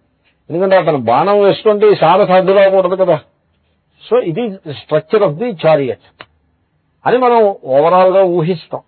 చారియట్ ఎలా ఉందంటే, ఇప్పుడు ఆ మహాభారత కాలం నాటి చారియట్ ఒకటి, దాని డిజైనో లేకపోతే ఒక పాడైపోయింది ఏదో దొరికితే పోనీ అనుకోవచ్చు. అలాగేం కాదు కదా. ఏవో బొమ్మలు, గోడల మీద బొమ్మలు అవి ఉండొచ్చు బహుశా, అవన్నీ కూడా తర్వాతి కాలంలో వేసిన బొమ్మలే. So finally it is all left for the imagination of the artist. అంచేతనే మీకు ఇక్కడ ఏదైనా బొమ్మ ఉందా? అర్జునుడు బొమ్మ ఇక్కడ లేదు, ఎక్కడో అక్కడ ఉంది బొమ్మ ఒకటి. అర్జునుడు, శ్రీకృష్ణుడు రథం బొమ్మ, ఈ గీతోపదేశం బొమ్మ. ఈ బొమ్మలన్నింటిలో కూడా శ్రీకృష్ణుడు ఒక లెవెల్ లోయర్ లో కూర్చుంటాడు, అర్జునుడు కొంచెం వెనకాల ఎత్తు లెవెల్లో కూర్చుంటాడు. తర్వాత జ్ఞానాన్ని బోధించే శ్రీకృష్ణుడు ఇలా వెనక్కి తిరిగి బోధిస్తాడు. జ్ఞానాన్ని రిసీవ్ చేసుకునే అర్జునుడు ఇలా చక్కగా కూర్చుని రిసీవ్ చేసుకుంటాడు. సంథింగ్ లైక్ దట్ ఉంటుంది. That is how they have to do. They are forced to do it that way. కానీ మరి పద్ధతి అది కాదు కదా. జ్ఞానాన్ని తెలుసుకోవాలంటే పద్ధతి అది కాదు. యుద్ధం చేయాలంటే పద్ధతి అది, కానీ జ్ఞానం తెలుసుకోవాలంటే పద్ధతి అది కాదు. గీతోపదేశం యుద్ధం కాదు అది. యుద్ధం ఇంకా ఆరంభం కాలేదు. యుద్ధం ఆరంభానికి ముందు ఒక గంట సేపు టైం ఉన్న సందర్భంలో చెప్పుకున్న మాటలో. కాబట్టి probably that seems to be the only logical arrangement in the battle field. అక్కడ ఉన్న పరిస్థితిని బట్టి అదే అరేంజ్మెంట్ లో అనిపిస్తుంది. అంచేతనే అందరూ కూడా ఆ అరేంజ్మెంట్ తోటే they went along with it. కానీ there is a school of thought. వాళ్ళు ఏమన్నారంటే, శ్రీకృష్ణుడు వెనక్కి తిరిగి పాఠం చెప్పడం ఏంటండి, అత్యద్భుతములైన విషయాలు ఆత్మస్వరూపాన్ని గురించి బోధించేప్పుడు వెనక్కి తిరిగి చెప్పడం కష్టం కదది, అది విద్యార్థికి కూడా శోభనీయదు. తర్వాత అర్జునుడు ఉన్నత స్థానంలో కూర్చుని వినడం ఏమిటి? అర్జునుడు శ్రీకృష్ణుడి ముందు కూర్చుని వినాలి, వెనకాల కూర్చుని కాదు. కొంచెం శ్రీకృష్ణుడి దగ్గర వినయంగా కూర్చుని వినాలి, ఎత్తైన స్థానంలో కూర్చుని కాదు. కాబట్టి the whole thing it doesn't gel. మరైతే అలాగా అంటే ఇగో ఇది రథోపస్థ ఉపావిశత్. ఈ రథానికి రథోపస్థే, రథస్థే ఉపస్థే, ఉపస్థే అంటే ఈ రెండు కాడులు కలిసి చోటు ఉంటుంది చూడండి, ఆ స్థానము. రెండు కాడులు ఇలా వచ్చి యోక్స్ అంటారు, ఆ రెండు కలుస్తాయి. ఆ కలిసి చోట ఒక రకంగా చెప్పాలంటే శ్రీకృష్ణుడు కాళ్ళు విశాలంగా పెట్టుకునేటువంటి చోట అక్కడి నుంచి సీటు బయలుదేరుతుంది. అక్కడ వచ్చి అర్జునుడు ధనుర్బాణాలు ఇక్కడ పారేసి తన సీట్లోంచి కిందకి దిగి ఎదురుకుండా వచ్చి అక్కడ ఆ రెండు కాళ్ళు కలిసి రెండు కాడులు కలిసి చోట శ్రీకృష్ణుడు చక్కగా కన్వీనియంట్ గా కూర్చుని కాళ్ళు పెట్టుకునేటువంటి స్థానానికి ముందు ఓ చిన్న ప్లాట్ఫామ్ కింద ఉంటుంది, వుడెన్ది. ప్లాట్ఫామ్ అంటే పెద్ద విశాలమైనదేం కాదు, చిన్నది. అక్కడ కూర్చున్నాడు శ్రీకృష్ణుడు ఎదురుకుండా, ఒక్క పిసర్ లోవర్ లెవెల్లో అని ఈ పాయింట్ని బట్టి అలాగా దాన్ని ప్రతిపాదన చేస్తాం. రథోపస్థ ఉపావిశత్. బృందావనంలో స్వామి అఖండానందజీ మహారాజ్ అని, he was the most prominent mahatma. గీతని బోధించిన మహాత్ముల్లో చాలా ప్రామినెంట్ ఆయన ఆ విధంగా దాన్ని బోధించారు. ఈ ఒక్క వాక్యాన్ని పట్టుకునే సంఖ్యే అంటే యుద్ధమునందు, యుద్ధరంగమునందు రథోపస్థ ఉపావిశత్, రథము యొక్క సారథి కాళ్లు పెట్టుకునే ఆ చిన్న ప్లాట్ఫారం లాంటి ఏరియాలో వచ్చి కూర్చున్నాడు. ఎంతో టైం పట్టదు కదండి, ఎట్టక్కుమని దిగొచ్చి, శ్రీకృష్ణ నాకు ఇలా ఉంది పరిస్థితి, నాకు నువ్వు సలహా ఇవ్వవలసింది అని. సో ఆ రకంగా వ్యాఖ్యానం చేస్తారు. అంచేతనే ఆ రకమైన ఫోటోలు కూడా వాళ్ళ పుస్తకాల మీదే ఉంటాయి. అఖండానందజీ బుక్స్ 2 పుస్తకాల మీద ఫోటో ఉంది. సాంఖ్యయోగ అనే పుస్తకం మీద, తర్వాత గీతారసరత్నాకర అనే పుస్తకం మీద. ఆ బొమ్మలు మటుకు మీకు మామూలుగా కనబడి బొమ్మల్లాగా ఉండవు, చాలా విలక్షణంగా రథము గుర్రాలు యుద్ధరంగం అంతా ఉంటుంది. అర్జునుడు వచ్చి ముందుకు వచ్చి కూర్చున్నట్టుగా వేస్తాడు. అది ఇది పాయింట్. మీరు నోట్ చేశారో లేదో, నేను నోట్ చేశాను కాబట్టి చెప్తున్నాను. సో వచ్చి ముందుకు వచ్చి కూర్చున్నాడు. ఓకే, ఇప్పుడు తర్వాత ఉందాము. ఒకసారి ఈ శ్లోకం అనేసిద్దాం. సంజయ ఉవాచ ఏవముక్త్వార్జున సంఖ్యే రథోపస్థ ఉపావిశత్ విసృజ్య సశరం చాపం శోక సంవిఘ్న మానసః ఇది శ్రీ మహాభారతే. ఈ మహాభారతాలు వద్దు, ఇది శ్రీమద్ భగవద్గీతాసు ఉపనిషత్సు బ్రహ్మ విద్యాయాం యోగశాస్త్రే శ్రీకృష్ణార్జున సంవాదే అర్జున విషాదయోగో నామ ప్రథమోధ్యాయః. ఈ వాక్యాన్ని మళ్ళీ క్లాసులో ఎక్స్ప్లెయిన్ చేస్తాను. ఈ వాక్యం ఎక్స్ప్లెయిన్ చేయాల్సి ఉంటుంది, ఎందుకంటే ప్రతి అధ్యాయం వెనక ఆ పల్లవి కింద ఉంటుంది. ఓం పూర్ణమద పూర్ణమిదం పూర్ణాత్ పూర్ణముదచ్యతే పూర్ణస్య పూర్ణమాదాయ పూర్ణమేవావశిష్యతే. ఓం శాంతి శాంతి శాంతి. హరి ఓం తత్సత్. శ్రీకృష్ణార్పణమస్తు.